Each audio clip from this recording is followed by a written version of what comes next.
What's up, y'all? Welcome to the brand new Healing Sucks podcast. I'm sure some of you saw on my social medias that I have rebranded and I dropped the big ol' F bomb, but in a different way. I took it out instead of actually dropping it. For many different reasons. I will go over that on my solo podcast.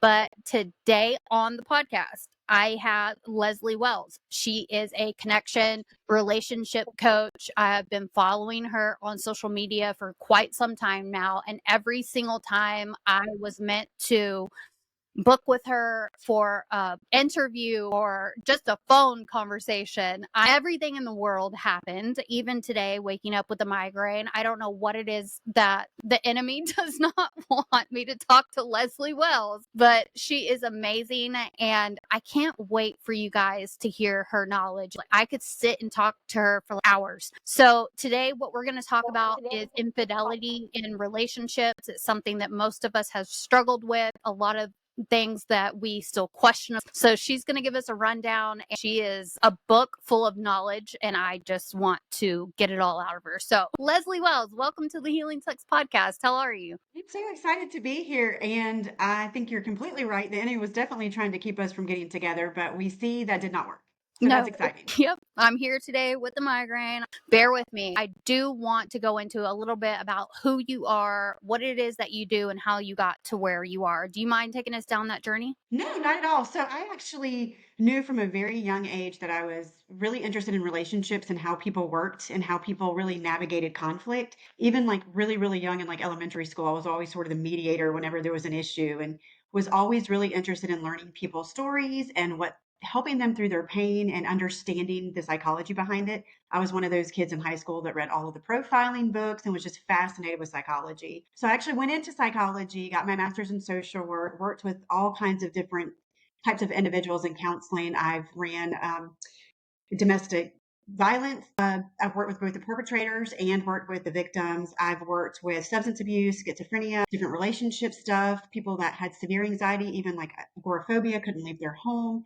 So I've worked in a lot of areas. I've done a little bit of play therapy, but I definitely found that the places that I really wanted to be was relationships, particularly as I grew in my Christian walk. And I'm married for, with my husband for 15 years. We have two children. So really understanding the value and how beautiful it can be when you're in a good committed relationship and wanting to help other people live that and get the mental and the physical and the emotional benefits that come with being in a good, healthy, secure relationship. And one of the things that I learned throughout my life from a lot of bad relationships, when I was younger, I had a lot of bad relationships. I had a very severely abusive relationship, physically, mentally, emotionally, that I had when I was younger in my like high school to college years. And then I had a partner after that that was a serial cheater. And so I definitely understand the effects of being cheated on. I've been impacted it by other people indirectly in my life with my family. And so all of those relationships definitely affected me going into my marriage.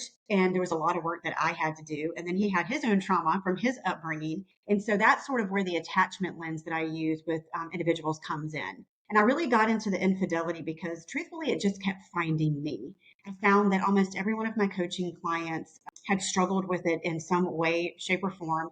Most of my friends have been through it or their families have been through it. So if you put a group of women, if you take 15 women and put them in a room, you're going to find that anywhere between 6 and 8 have dealt with it, and the same for men. Yeah. And I feel like in this day with social media and everybody looking for the next biggest, brightest, shiny thing, we just see it so much and it's so damaging. And people talk about how it's bad, but they don't really talk about the level of damage and destruction that it causes. Yeah, I agree. Since I started my healing journey, it's been a little bit over a year ago now, and I've spent that time for the first time in my life being single because I've always had a boyfriend since I was 14 years old. I've went from boyfriend to boyfriend to boyfriend. I don't think I've been single longer than, I don't know, 4 or 5 months maybe at a time. And, I'm in my 30s now, and I'm like, okay, everything I've been doing is really wrong, not with just choosing the wrong partners, but also just everything. I didn't know what a relationship was, what a healthy one is. Obviously, everybody has baggage before they come into a relationship.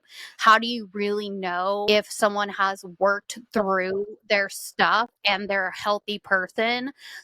I don't want to get to the end of my life in my 80s and be single and alone because I didn't figure this out. So I really started doing deep dives on it. And that's when I found you along with a lot of other people. But just how you talk, I really resonate with you. And we're like a shining star in the mix of the bunch. Just, when you find those people, it's just that connection. And you're like, okay, I connect with what she's saying. I understand it. I get it. I see it. I think it's so important that we do more education like this out in the public because I feel like 90% of people are running around like a chicken with their head cut off when it comes to relationships, right? Yeah, they are.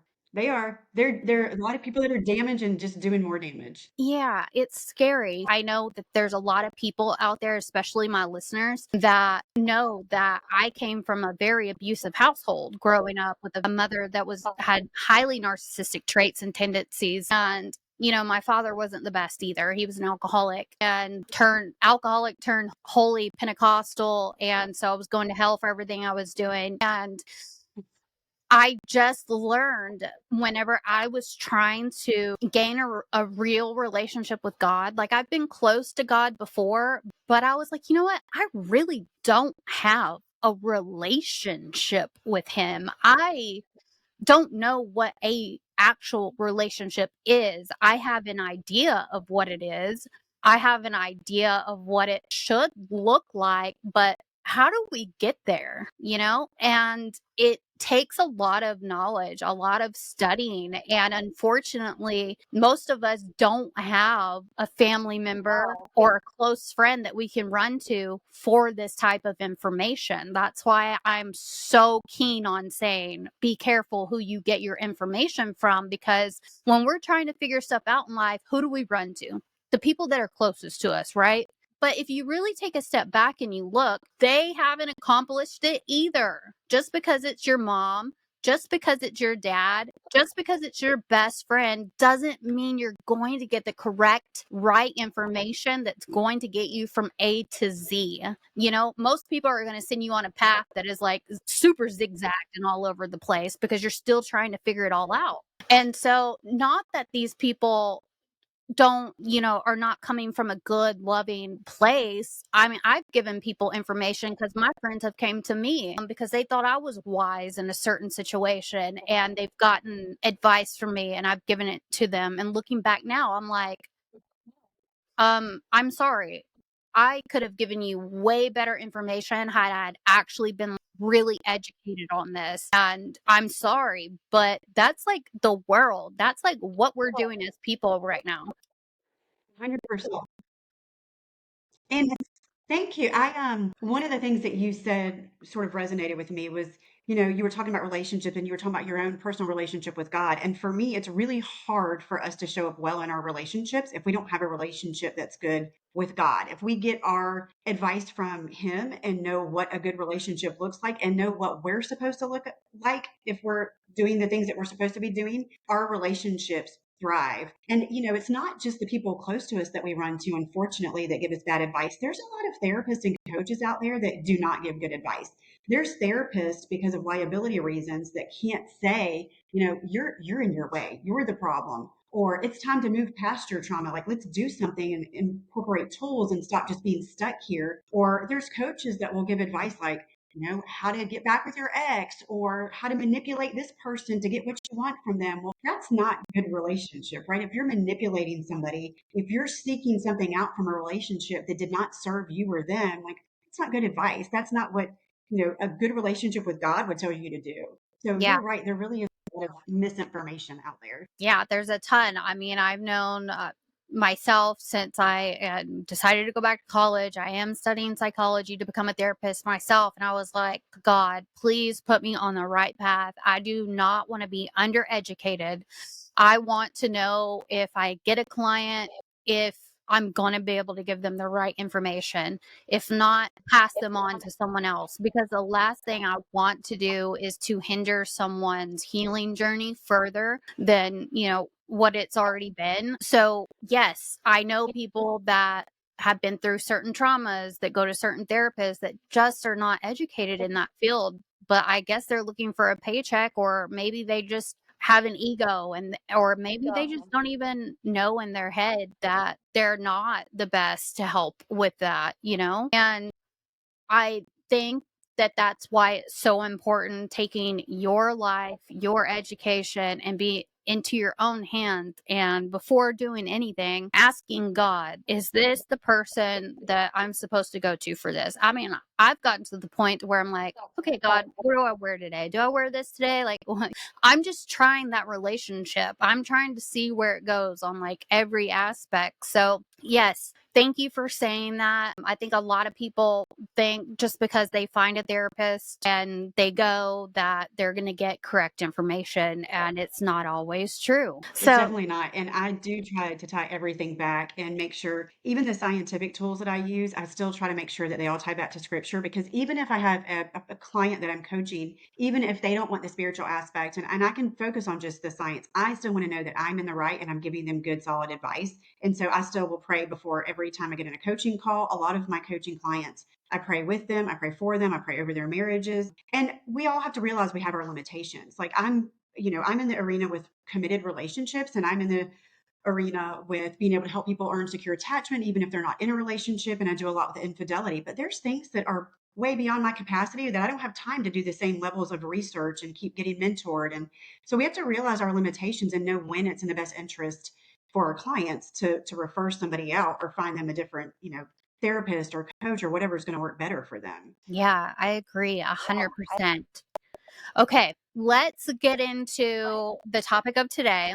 I'm so excited to do a deep dive on this. Infidelity, people obviously know that it sucks. It hurts when you are cheated on, but let's get into really why. And I'm going to hand it off to you at this point. Yeah. So it is, I think people don't look at it. People are like, okay, well, you have been cheated on. So you're going to have maybe some trust issues with your partner. You're going to feel upset or jealous or betrayed. And it truthfully goes so far beyond that. And I don't think people realize whether or not you decide to stay in that relationship, it can take, anywhere from 1.5 to 2 years to really start getting back to a level of healing. And for some people, there's going to be effects that literally affect them their entire life. I do want to preface this by saying that I am, as a Christian, I do believe that God can redeem any relationship. If you're married, I 100% believe He can turn your relationship around. And I do believe that people who have been a betrayer have been the person who actually betrayed someone, that there is a repentance for that person. They can be forgiven. I don't ever want people to think they need to live in shame.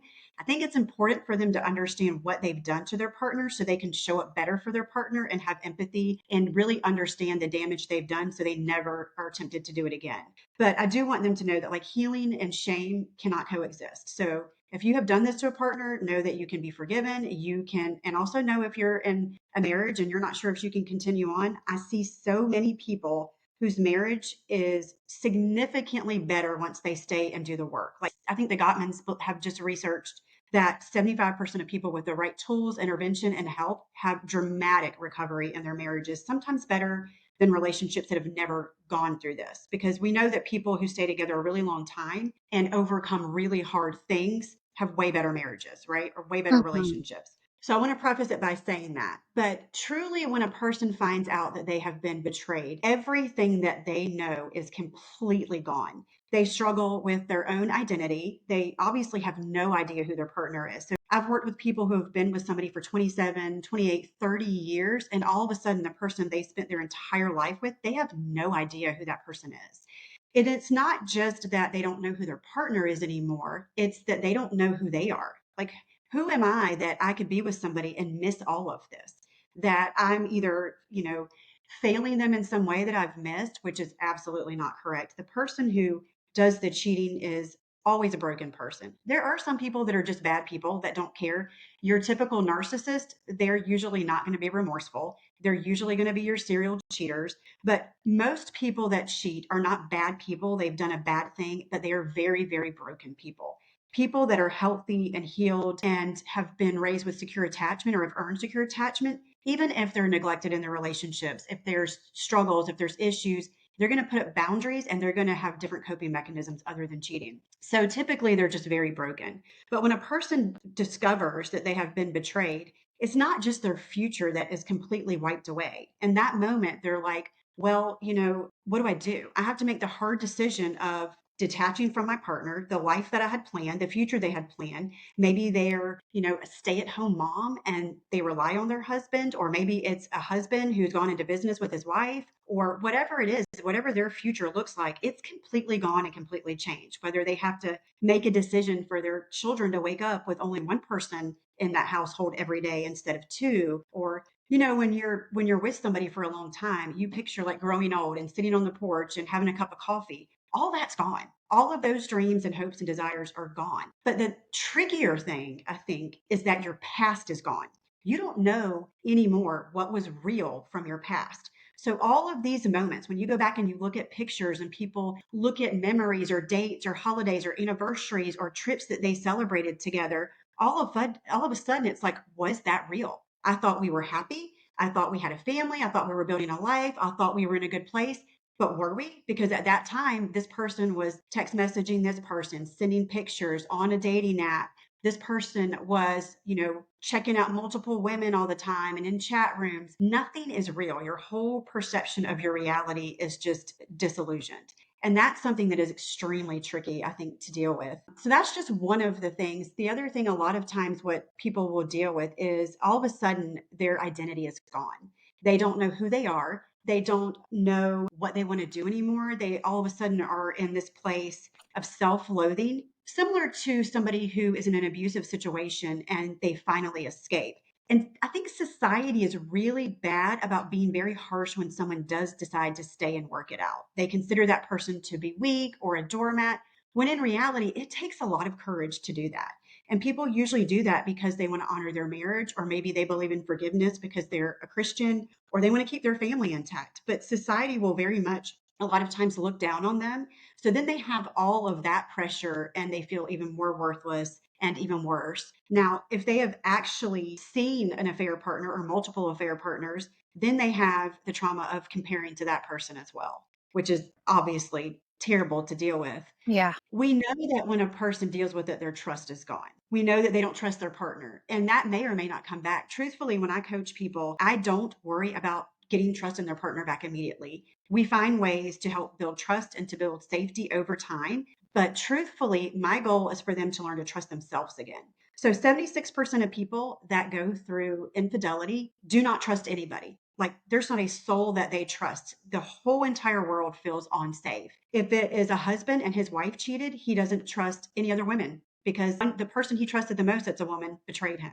And if that woman cheated with another man who knew she was married, well, then he doesn't trust the same sex anymore either, because that person or other men are not going to honor your marital boundaries. So it even goes far as not being able to trust yourself. So most people do not trust themselves. How come I didn't pick up on it? How did I miss the signs? Is my own intuition failing me? So my goal is to get them to trust themselves, even if their partner does it again when they stay, because that's a risk you take. If you decide to stay, you are taking the risk that you're going to be completely damaged, your world shattered.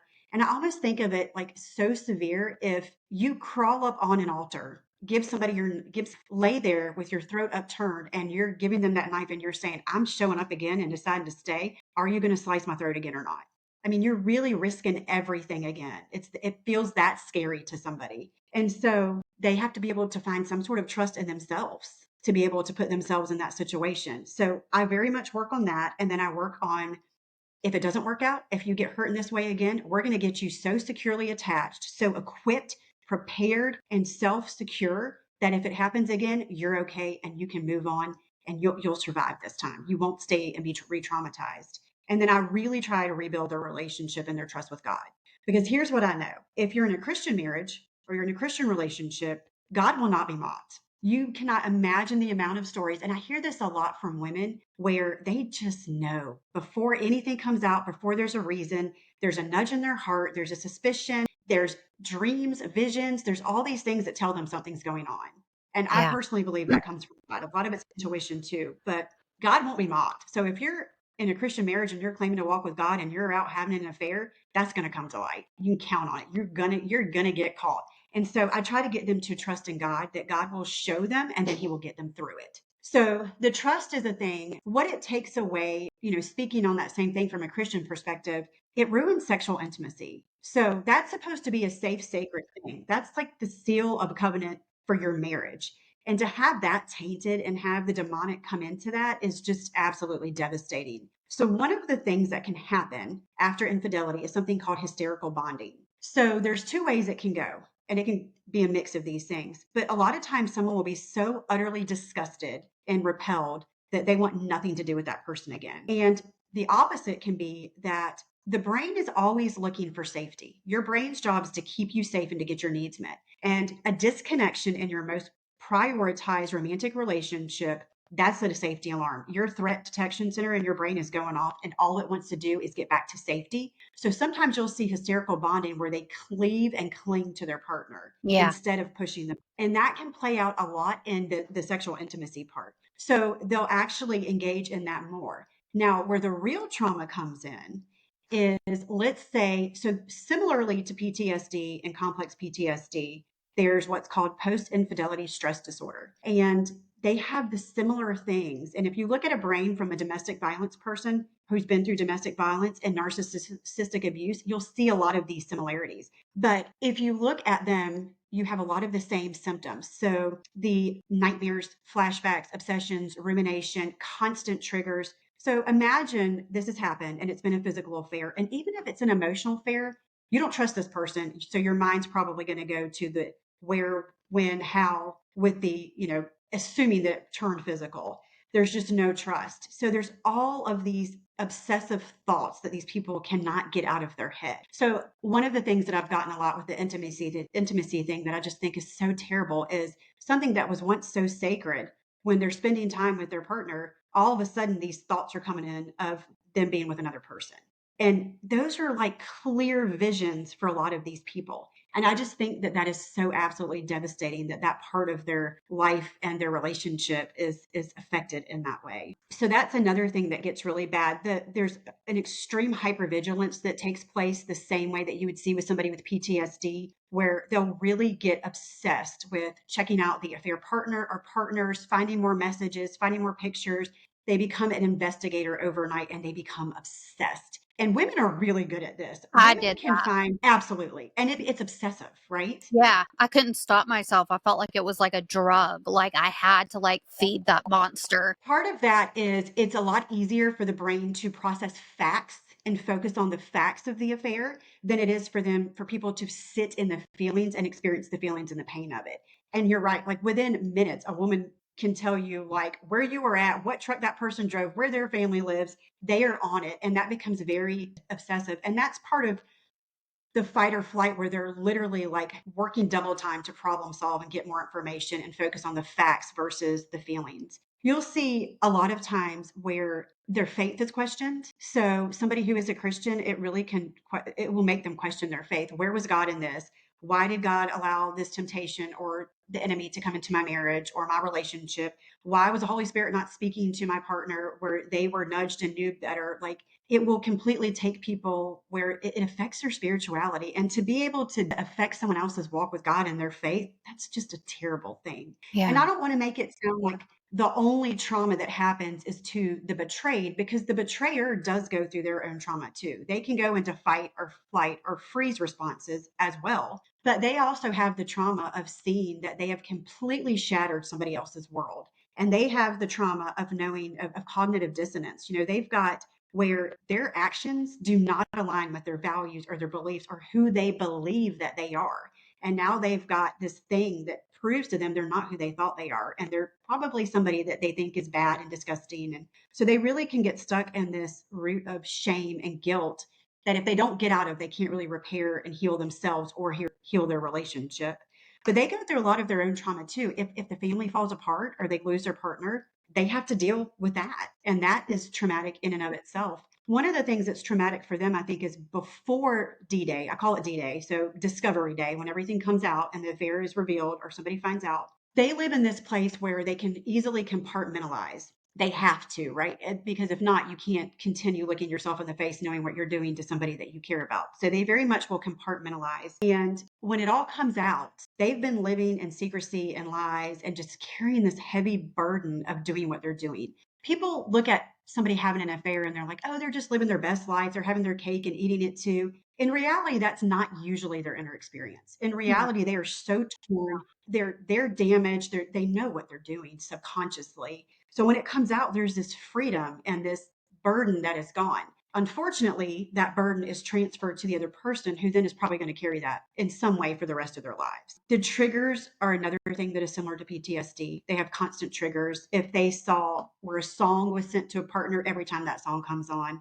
I've had women that have seen text messages where hotel rooms were exchanged, and every time they see that number, that's a problem. Anniversaries of the discovery day is typically 15 years later. People can still need to take that day to just grieve. They literally go through the stages of grief, and all of them: denial, anger, bargaining, literally as if it were a death. And it really kind of is a death. It's the death of a relationship as you knew it. A marriage is the death of, like, if you said vows, those feel meaningless and it feels like those are dead. The Yeah. death of the image of your partner that you had before. Once you see that someone is capable of something that bad, you don't ever just see them the same way again. Even if you forgive them, and you kind of always know that safety part of your brain is like, they're capable of this now. Now, in reality, they may never do it again, and they may not be capable of doing it once they see the fallout. But tell that to the person that's been betrayed, and they're having to keep themselves safe by remembering that. Yeah, it's never gonna be the same, ever. It's always going to be a memory, it's always going to affect something no matter how much healing you do. Once it's done, it's done. It is, and to the point where you can, a lot of the healing work is making sure that you lessen the frequency and the intensity of the triggers, but you can't get rid of a trigger. Your brain Mm-mm. keeps that data because it needs to know when you're safe and when you're not. So it's always there. And so that, you're right, it doesn't go away. And sometimes people never trust people the same again. Now, one way that I help people reframe it and spin it is, it's okay if you don't ever trust people fully again, because we're men, we're all, man is sinful, we're all broken. We all make mistakes, and you should never put your trust fully in a man. We should always be putting it in God, because that's the only guarantee we have that we're not going to be betrayed and hurt.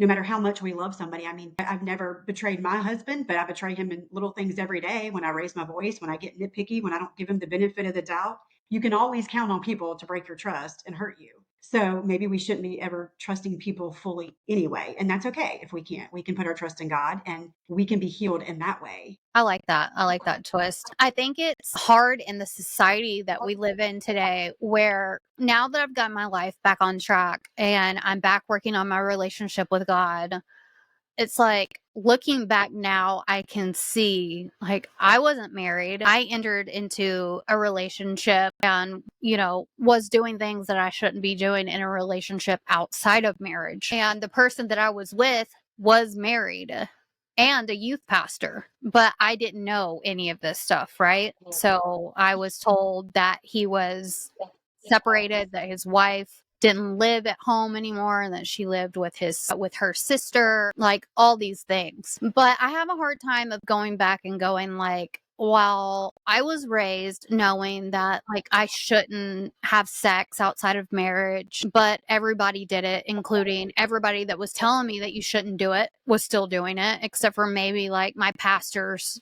at church. And then we sit around and wonder why all this chaos happens. It's like, I've dug into that a lot too, because I'm like you. I didn't grow up in a Christian home, so I didn't. I mean, my parents are Christians now, but their walk started really later in life, so I didn't grow up with any of that stuff. And I didn't find my faith until I was an adult and mhm. right before I got married. And so I did a lot of the wrong things too. And I look back and I'm like, I did all of these things and then wonder why so much chaos was brought into my life and why there was so much turmoil and pain. Like, there's a reason it's set up the way it is. And I'm not ever going to judge somebody for living their life how they do. Yeah, But it does make sense that when we do the wrong things, we find ourselves in these situations. We're warned about them, but we're human. We're going to make mistakes.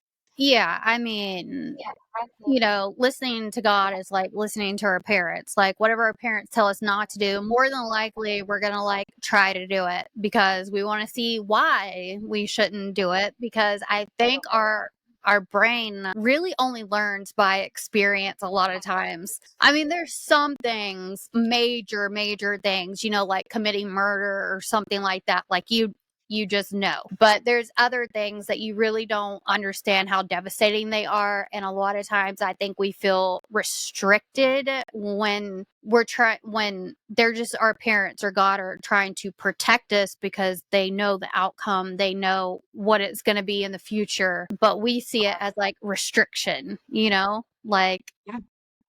I don't know. It's just the We society do, that and we're it's in these days. And being, in my 30s right now, this dating world is chaos. It's complete chaos right now. I don't know a single person that I've talked to that is like, "Oh, I'm so happy I'm dating and all these dating apps are great yeah. and I'm lost." We've done a really good job painting an illusion in the dating world. Like we Yes. really have. The social media and the Snapchats and all of these apps and things, we've done this great job of trying to teach people that there's always better out there. We need to look out for me and be self-centered. And if I'm not getting what I want in a relationship, I can go get it somewhere else, or I deserve for all my needs to be met. And a lot of it's the exact opposite of the Bible. Now, the Bible doesn't say self-abandon your needs, that you should be neglected, that you should be putting up with all this crap. Like you can stand up for yourself and not be a doormat and still be a good human being, and not be self-centered and focus on your relationship. But society and social media very much sends this illusion that there's always something better out there. If you talk to people who are really in the dating world, they are done with it. They are exhausted. It is People are always out for me, and it's traumatic out there. It's very much a lie. It is. And the dating apps are nothing more than, I call it window shopping. I Yeah. mean, you're literally looking at the image of a person and what they might get like a sentence or something to write on there, and you're swiping. It's like, oh, I don't want that apple. I don't want that orange. I don't like that kind of bread. That brand's bad. And it's like, what are we doing? We're How do creating we? consumers.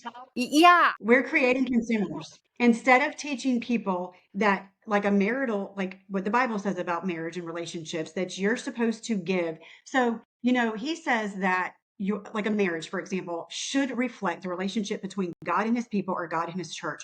Well, if we're treating each other the way that God treats his church, that should be amazing for everybody in the relationship. But we're teaching people to be consumers, to just take, me, without sacrificing, being selfless, or giving anything back. Now, the Bible's clear we need to have boundaries, and I'm mhm. big on teaching people about boundaries, especially when it comes to things like infidelity. But we are literally teaching people to be consumers and just to go out there and take what they want without having to give anything. I agree. And I feel like or at least with me, and I can't be the only one on this planet that feels this way, where I'm just completely lost. I'm at ground zero. I was just born into trying to figure out what is actually a relationship. How do we get real connection with people? Especially when you're in your mid 30s, like me, you don't want to waste another 3 to 6 years on a relationship that isn't going to work out. And it takes a long time to get to know people these days because they hide so much. It's like, And they don't know themselves. They don't know who they are. Like they do not do the work to even know themselves. I would say if I were single today, I would say work on your relationship with God, number one. Work on your relationship with yourself to become so securely attached that as you're dating, every red flag immediately gives you the ick. Like you recognize it, and everything in your body wants to run from it. So you're not wasting that time trying to get to know somebody who's not going to be good for you. And obviously, if you're staying close to God, like He's going to let you know. You're going to have your intuition. You're going to pray about it. You're going to avoid a lot of those situations between secure attachment and your relationship with God. And then that's really like where I would start. It's very, but we are built for a connection. To your point, science has shown it over and over again, and we know that that's what the Bible tells us, that we're built for connection. And yet we're built for this, but it seems everybody's running from it. They're not pouring into it to give back. And then it seems so sad to me that so many things that should result in a good connection, people have so many underlying attachment fears and wounds that they're just damaging each other. And when we're talking about the infidelity thing, or any trauma. Like your example with being with a narcissist or any ways that people abuse people, we're literally, not only are we disconnected, we're literally causing brain trauma to other individuals because we're so broken. And if that doesn't tell you that you need a savior, then if you've ever been hurt in that way by a person that's so broken that your whole world has been shattered and you've been able to claw your way out of that on your own, like more power to you. Because I can tell you in my darkest moments, if I didn't have a savior to pull me out of it, when people have damaged me extremely bad, I don't know how I would have survived. I wouldn't be here. I wouldn't be here. There's Same. so many times that I've wanted to unalive myself, and if I didn't have, even if I wasn't living right at the time, if I didn't have God at the core in my soul, knowing that even though I'm choosing to do bad and I'm not doing what I really know I should be doing, that knowing that he's there, I wouldn't be here, straight up. Like, what would be the purpose? It just gets I think bad. it's a gift he gives us. I think you just nailed it. Even when you're not there, when you're not in the place yet, you don't know who he is, you're unfamiliar, but everything's been destroyed. And all the sin and the brokenness in the world and all the people that are engaging in it, when they hurt you, he's still there nudging you until you're ready. But you're right. You don't have to be in the best place. You don't have to be doing all the right things. Like that's what he wants to do for us. Yeah, I agree 100%. I mean, my life has been like a roller coaster, and I think most people's have, even if they haven't said it out loud publicly or to anyone else at all. You know, there's been times when I was really on fire for God and living right, and then stop. You know, I got too focused in on my relationships, and those became more important than me working on my relationship with God and working on myself. And the rug just pulled right underneath me. Then I'm on to the next, even worst relationship after that, or season of my life. 100%. So I really want to talk a little bit more about the brain damage that happens. And I also too want to just let everybody know, because everybody knows on my podcast, I am so against abuse in any type of way. So I want to know how you handle it as a Christian counselor, or even if you're not using God in your counseling. If somebody comes to you and they're like, we're in an abusive relationship, like my husband has abused me or my wife has been abusing me, but we want to work this out, what do you say? Because that's tough. That's a It hard is. one. A lot of pastors and a lot of Christian counselors, I would say, do not handle that to the way I would. So for me, that's a no-brainer. I'm not going to tell somebody to get divorced. I will tell somebody they need to separate. They need to be Yeah, apart. You do not stay in a relationship. God does not call you to be in a relationship where you are a doormat and you are being abused. That is not what he wants for you. You need to separate. When that person has gotten help, if they do, and that's up to them, we cannot force somebody to do what they need to do. That's between them and God. If they get help and you see that in their fruits, they have to prove that to you. The Bible also does not say to trust blindly or to be stupid. You're supposed to take into account what you see in other people and be wise and you use your discernment. But for me, that would be an immediately get out. I'm not going to tell you to get divorced, but you need to get out and they need to get help, or this is a boundary that this is an ultimate boundary. You don't stay in abuse ever. good, That's a because hard boundary. that's how I stand on it too. I just grew up with a mother that I saw running back to abusive relationships over and over again until there was just nothing left, and Yeah. then move on to the next guy, which of course would be abusive and have major Yeah. issues because she wasn't healed. The She brain wasn't seeks what's safe. familiar. Yes.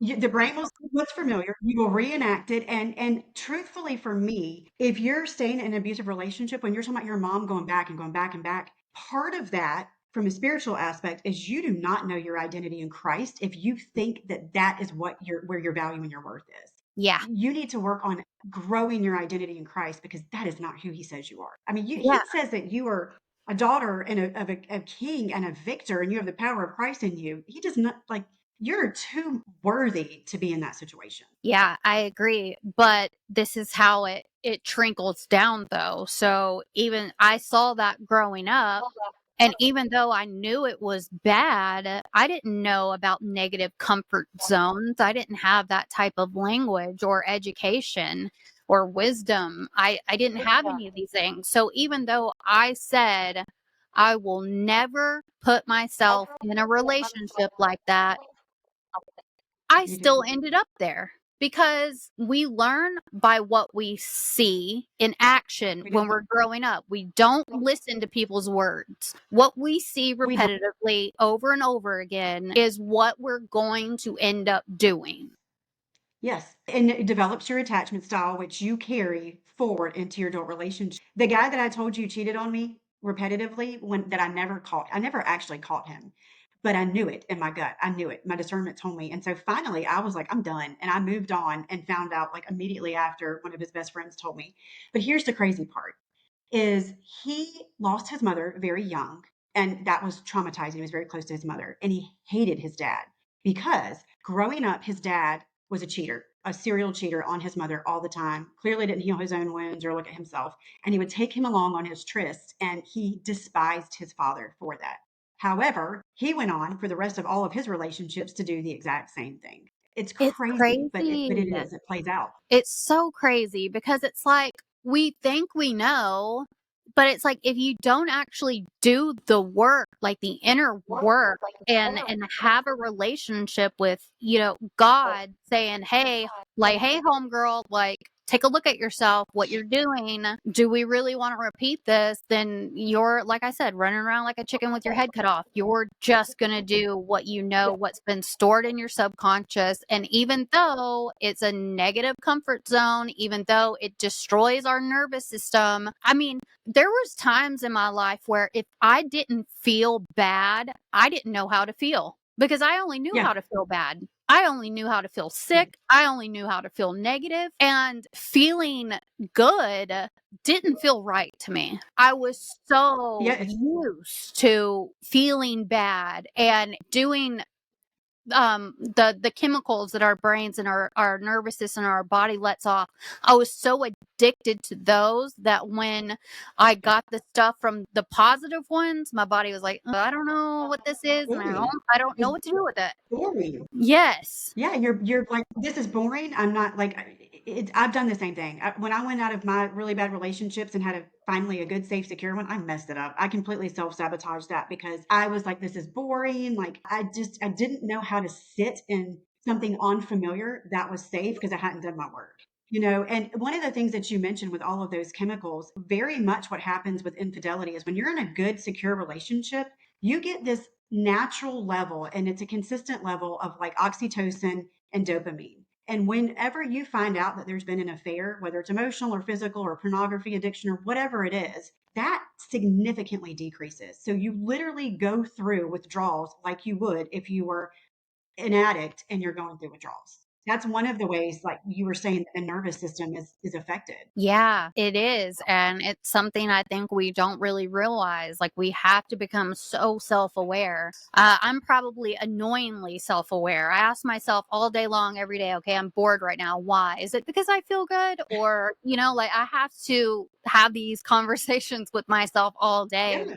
to keep growing and to be the woman that I want to become. And it might sound ridiculous. My mom's she's like, "Are you talking to me?" I was like, "Nope, full on conversation with myself over here." It's like, okay, just I making do the same. I do the same. it's so true I'm the though. same way. It is true. So I do want you to hit a little bit on attachment styles.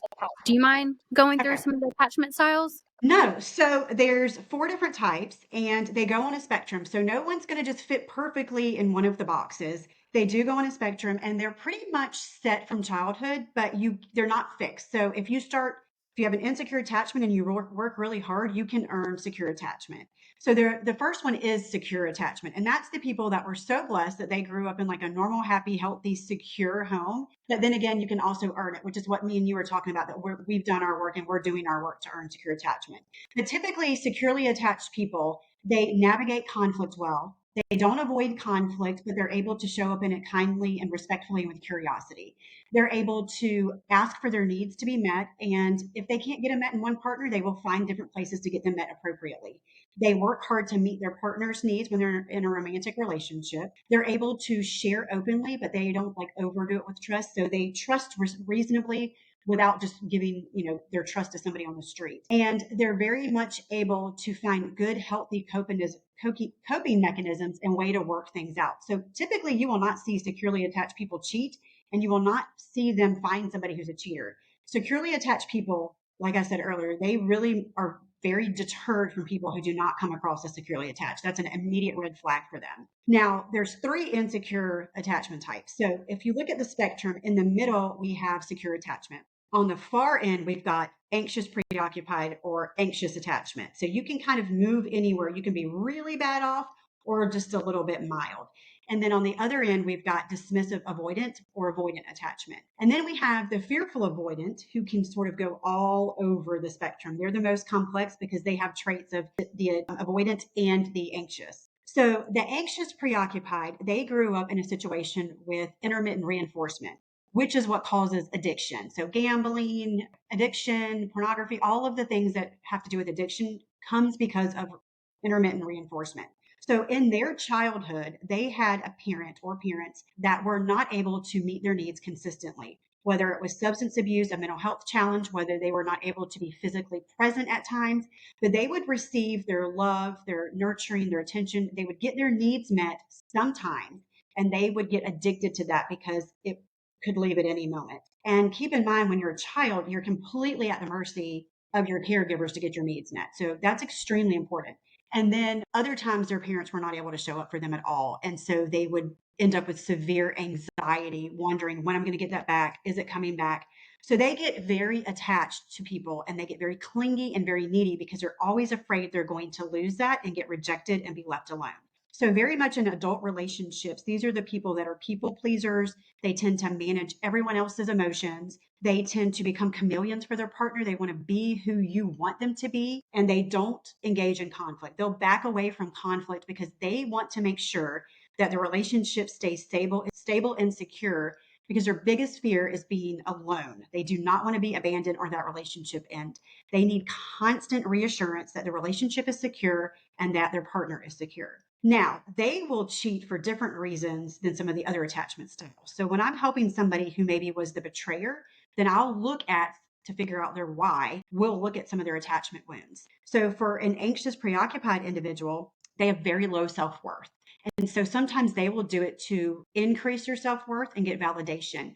These are the people a lot of times, like in their younger years or college years, that are very promiscuous and they'll sort of give their body away just to gain self-worth and connection with somebody. And another thing they'll do is because they're so terrified of being alone, if they feel that their current committed relationship is maybe a little unstable or not secure, they'll sort of keep somebody on the back burner as an insurance policy. So if something happens, they have someone else to go to. So they'll sort of keep 2 relationships going at the same time. These are the people that tend to relationship hop because being alone is so difficult for them. So they sort of go from one relationship to the other without taking time to heal before jumping into a new relationship. That was probably me. So yeah, it could have been. Some of the stuff you were saying definitely sounds like it. And so their internal dialogue is, I'm not enough. This person's going to leave me. As soon as they figure out I'm not worthy of love, they're going to leave me. And then you have the dismissive avoidant. So the dismissive avoidant is probably the most disliked of the attachment styles. They get a lot of bad rep and they're not bad people. They don't know what they don't know. So these are the people that in their childhood, their parents were not emotionally attuned at all. So they may have been present. They didn't necessarily have a bunch of trauma. They may have had like a divorce or a lot of fighting, but they didn't have anything maybe really major. Their parents may have packed their lunches, taken them to their soccer games, shown up, encouraged achievements, and told them they were proud with accomplishments, but they were not emotionally attuned. So if that child struggled because they had any kind of emotions, their parents did not model it. So they never learn how to express emotions, how to identify them, how to process them, sit in them. They don't know how to deal with their emotions or anybody else's. Emotions are overwhelming. They cause them to shut down, withdraw, disassociate. So it could look like a child who gets hurt and their parents like, oh, suck it up. Or they're having like a hard time with something emotionally and their parents like, go to your room and cry it out, or I'll give you something to cry about. They left them alone in their feelings and the child doesn't know what to do with them. They feel defective for having them and for expressing them. And they feel like if they do display them, something's wrong with them, or they're often corrected or punished even for having them. So they learn young to distract and suppress. Now, in adult relationships, this looks like a person who distracts through hobbies, overworking, and as a result, deprioritizes their partner. So they're not emotionally available. They can't talk about their feelings. If their spouse or partner comes home and has a problem, they cannot hold space for it. They'll just deal with facts or try to fix it. They avoid conflict because that requires transparency. These are the people that, as soon as a relationship, like they're fine in a relationship when they're dating, these are the people that ghost you and don't text back. These are the people in a relationship that show up really well in the beginning, that seem like they're okay and they seem secure. And then as soon as things start to get remotely serious, when there's expectations, commitment, we're going to actually put a label on this relationship. It's no longer a situationship. Whenever there's conflict, when it turns real, they shut down and they pull away. And so they will cheat in relationships because they numb, they escape their feelings. They don't want to deal with them. So it's a distraction. So they'll cheat for those reasons. They will also cheat because they seek a lot of external validation because they feel so defective inside.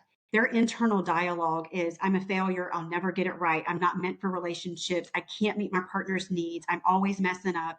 They very much are critical of themselves and take everything brought to them as criticism. So they will do it for external validation to make themselves feel less effective. And they're really good in superficial, like beginning stages of a relationship. That's where they thrive because they don't have to show up and show who they really are inside. So if they're in a committed relationship and they feel like they're failing because real relationships require honesty and conflict navigation, then they'll try to find something superficial that feels easier and fun and there's just harmony and that feels better to them. And they will also sometimes just do that. I don't know. Sometimes they'll just do it to sort of avoid and numb and make themselves feel less. They also will do it because they like to pursue.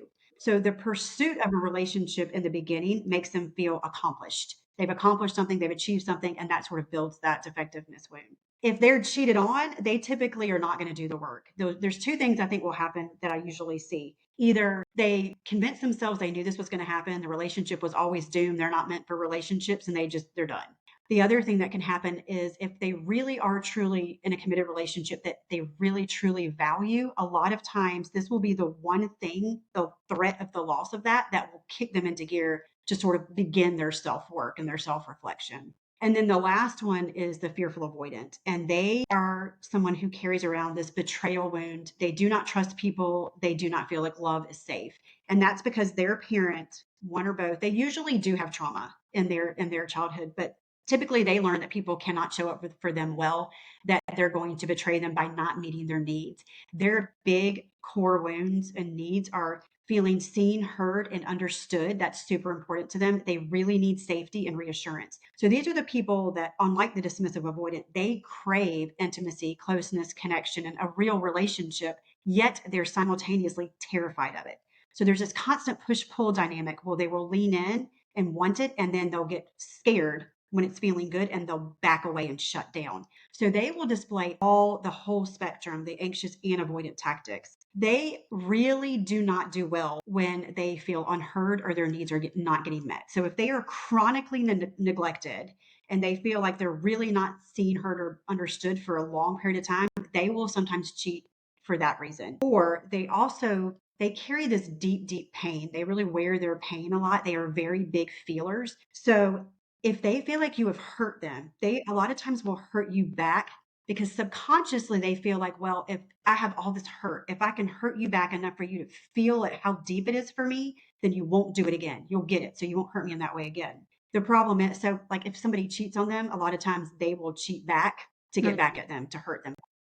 Okay. Now, if they're the ones that are cheated on, because they already have that big fear of being betrayed, you've just confirmed for them everything that they know about how unsafe relationships are. So the trauma to them is so deep compared to some of the other attachment styles because they're already carrying that betrayal wound and then they feel everything so deeply and on top of that. So they really live in fight or flight and it just really throws their nerves. Does this get more complex? Can one person be a little bit of both or like a little bit of three different ones? Can it lean that way, kind of like narcissism?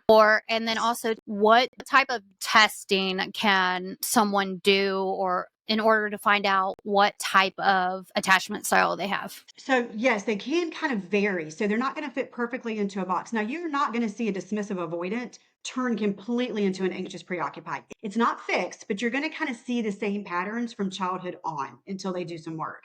However, if you have someone who is maybe a little mildly anxious and then they're in a very insecure, unhealthy relationship, you can see that anxiety grow. You'll see fearful avoidance a lot of times will lean one way or the other. So typically typically a fearful avoidant will lean anxious or avoidant depending on the other person in the relationship. And they can definitely vary. So you'll see a lot of fearful avoidants who appear to have a lot of traits of an anxious preoccupied, and you'll see a lot of avoidants who will tend to look really dismissive at maybe if conflict is introduced. So you'll see a move on that spectrum, but you typically won't see like a DA go all the way over to the other side. So yes, there's a little bit of room for movement, and you'll see traits of both or of multiples in there. And depending on the partner, if you have a secure partner and you're only a little bit anxious, they can pull you over that line to secure. Or you're only a little bit dismissive, they can sort of help. To answer your other question about how you determine it, there are actual scientific tests to do it. They're very long. I typically tell people never to do the online attachment test. They are not valid. They are not accurate. There's no validity to them. They have not been scientifically studied to make sure they are measuring the correct things and that they are measuring it consistently. So I get so many people that will come and be like, oh, I've taken the test for my husband and my husband's a DA. And I get them on the phone and they're completely vulnerable and transparent and not shut down and disassociating. And they're truly a fearful avoidant. Or I get a lot of people that are like, I'm securely attached. And I'm like, well, no, you're not, because you're with an alcoholic that is doing this, this, and this, and you have no boundaries. So those tests are garbage. I would not recommend those tests. Typically, what I do is I want to have a conversation with them. So I want to know their inner dialogue. I want to know how they show up in conflict, how they show up in intimacy. I want to know what their fights look like and their negative cycles with their partner. And I want to dig into their childhood. So I sort of take a glimpse at all of those different things to tell me what their attachment style truly is. Okay, that's good to know. That's really good information because I mean, I know there's so much stuff online where you can like, let's take this free exam here to see like where you're at on the autism scale and all these other things. And I'm like, are these really accurate? It's hard to tell. The real scientific tools have been so extensively studied, and they're never just like a quick online quiz. And I mean, it may give you a little bit of information about yourself, but I've just seen so many times they're so inaccurate when people come in. They're like, oh, I took this and this is what I am. I'm like, no, you're not. Okay. You're not. So we are nearing the end of the podcast here. I honestly could just keep talking about this for the next few hours. So I'm going to have you back on. There's just so much information. I think this is a good place to stop to let the listeners kind of digest everything that we just went through and let them think about it and see where they're at. And my listeners are probably like, this is such a different episode, Jackey, because yes, I always talk about God. I typically don't curse if I have like doctors or therapists on my show, just because it's not that type of dialogue, you know? Not that I'm scared to curse in front. I think I talked about turds in front of Dr. Shiloh. Yeah, I think I talked about turds in front of her. That was No filter when it comes to topics of conversation, so you're fine. I was like, I have two boys. We have all the conversations.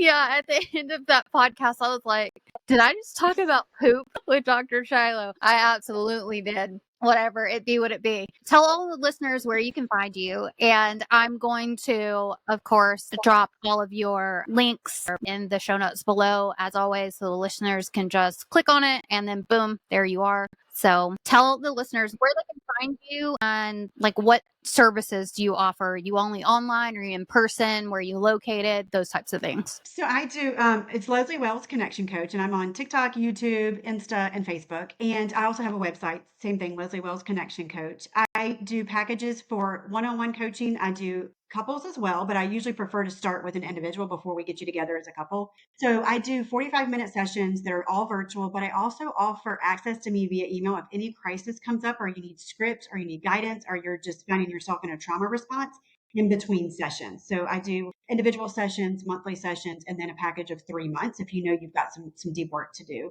I'm also working on a couple of courses. I'm working on two for infidelity. One is for the partner who was betrayed and one for the partner who was the betrayer. I feel like a lot of times they're in such a fight or flight state with so much going on that they go to therapy and they talk for 45 minutes, but they need like tools that they can do at their own self pace because their brain is just so scattered at that point in time. They can't concentrate, they can't focus. And I want them to be able to do it as they need to with live sessions with me to answer questions and sort of get them through things as well.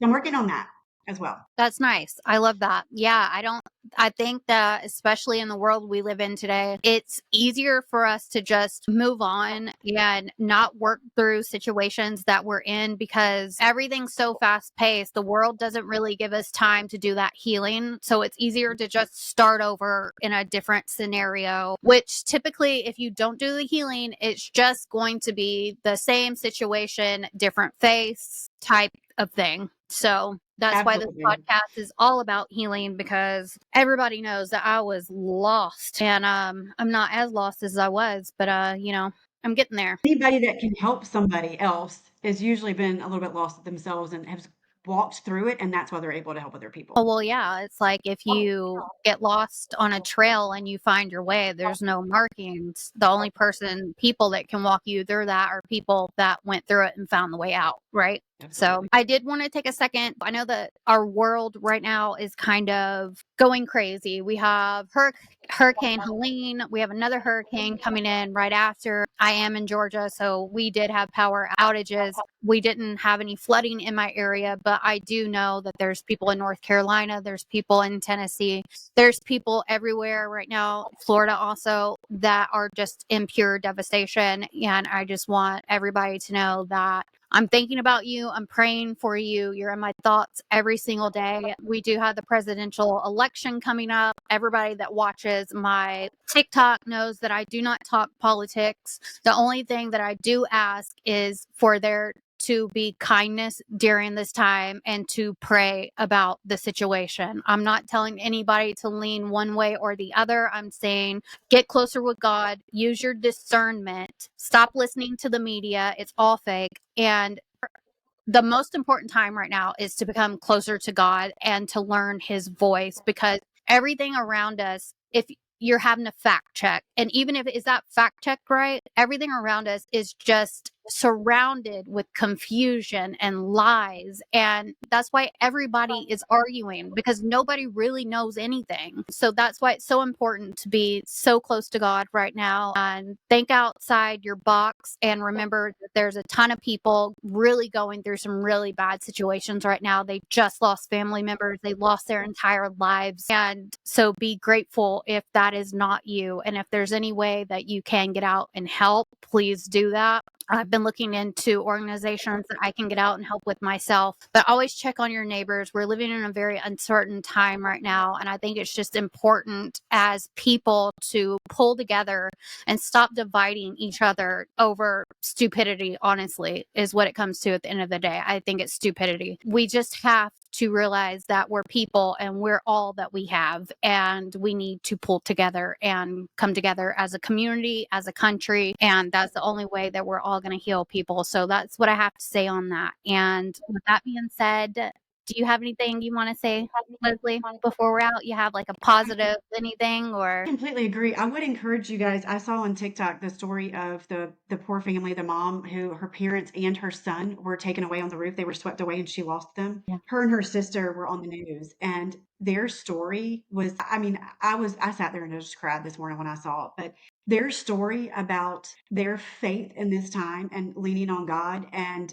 the last thing that, she said, my son was my hero, the 7-year-old that she lost, because as he was being swept away, he wasn't crying for me. He wasn't upset. Like, he literally was just crying for Jesus and was like, okay. And their story, if you haven't seen it on TikTok, if it puts anything into perspective for you on what people have gone through, what this hurricane has done, like how hard life is for some people out there right now, and then their take on it and how she and her family are approaching this, like, it's just absolutely incredible. It was just so good. Yeah.